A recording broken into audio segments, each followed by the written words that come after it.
There is nothing funny or cute about this next story. In fact, it's just as outrageous and tragic as the Octomom, but in a very different way. By now, you've heard the horrific story of Travis the chimp, who was shot and killed by police after he attacked a 55-year-old woman to within an inch of her life. The 911 call to police, chilling. What is the problem? He's killing my friend! Who's killing your friend? My chimpanzee! Oh, your chimpanzee is killing your friend. He ripped her apart! Hurry up! With a gun. Hurry up, please! There's someone on the way. With guns, please! Shoot him! What is the monkey doing? Tell me what the monkey's... He ripped her face off! He ripped her face off? He's trying to attack me! Please! The bizarre relationship between Travis the chimp and the woman the chimp lived with demands closer examination. She says he brushed her hair, they bathed and slept together, they even drank wine together. But was it precisely that unnatural situation that set the stage for disaster? Let me turn now to my fantastic guests. Joining me again, Terry Lyle, psychologist, and Lisa Lange from PETA, People for the Ethical Treatment of Animals. Lisa, this is a tragedy all the way around. Our hearts go out to the woman who was attacked. Chimps are highly intelligent animals. Isn't it a mistake to try and turn a chimp into a caricature of a human being? Absolutely. They are wild animals, and by the time they turn the very young age of 8, they have the strength of 7 men. They're exceptionally dangerous, and we need to ban the private ownership of chimpanzees in every state in the country. Unfortunately, Connecticut, the state, for some reason allowed her to keep this animal without a permit. So this animal was 14 years old. He was 200 pounds. He was obese. He was exceptionally strong. He had a history of biting people. And this tragedy was 100% avoidable.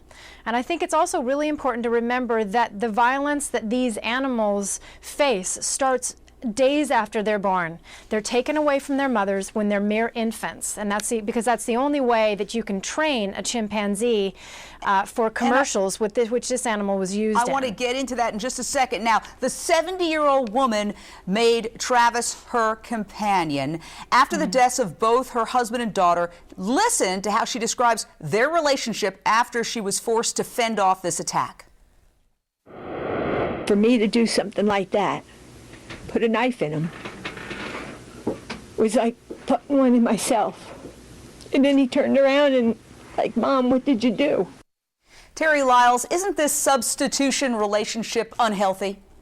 Oh, it's very unhealthy. I mean, as Lisa just mentioned, I mean, this is an animal, and the abuse was toward the animal. I mean, you cannot treat animals, you know, like spouses and family members. I understand pets, but this is not a dog or a cat. This is an animal that has a propensity to being violent if necessary, and it was probably just defending itself at all cases, not knowing all those signals that are being sent between love, care, and affection. No wonder this is so twisted. I feel sorry for the chimp. Well, according to some reports, that the woman who came to visit had a toy that she waved absolutely innocently, but that might have been something that set him off. You know, this is not an isolated case. PETA, in fact, has produced a very disturbing documentary exposing how chimpanzees are abused and exploited for commercial purposes. Take a look. Around age 8, apes grow too strong to be handled. No longer useful to trainers, they're usually discarded at poorly run roadside zoos or breeding facilities that masquerade as sanctuaries. PETA found Chubbs, who was used in a remake of Planet of the Apes, living in squalor at a roadside hellhole in Amarillo, Texas. That voice, Angelica Houston, by the way, the famous movie actress. Lisa, everybody thinks, oh, it's a cute little animal and I want one in my house and I'm going to be nice to it. But that is precisely the abuse. And if you want to find animal exploitation, I always say follow the money. This animal, the one that ended up being killed after ripping that woman's face off, was used in TV commercials.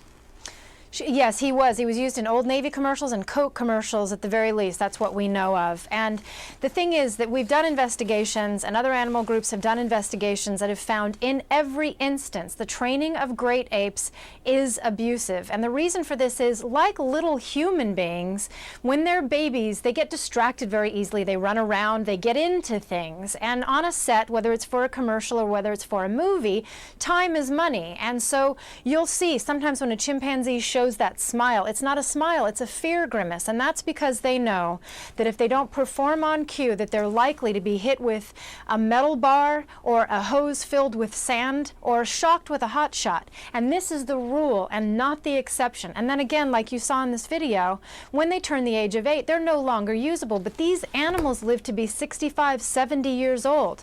Last year on the set of Speed Racer, they were using a chimpanzee in that movie, and in front of an American Humane Association representative, the trainer punched one of those chimpanzees. well, it was never reported. That's That your animal was kept on the investigation, set. and I want to take some calls in a second. So many people calling in wanting to talk about this terrible tragedy. We're going to take your calls. Hang in there.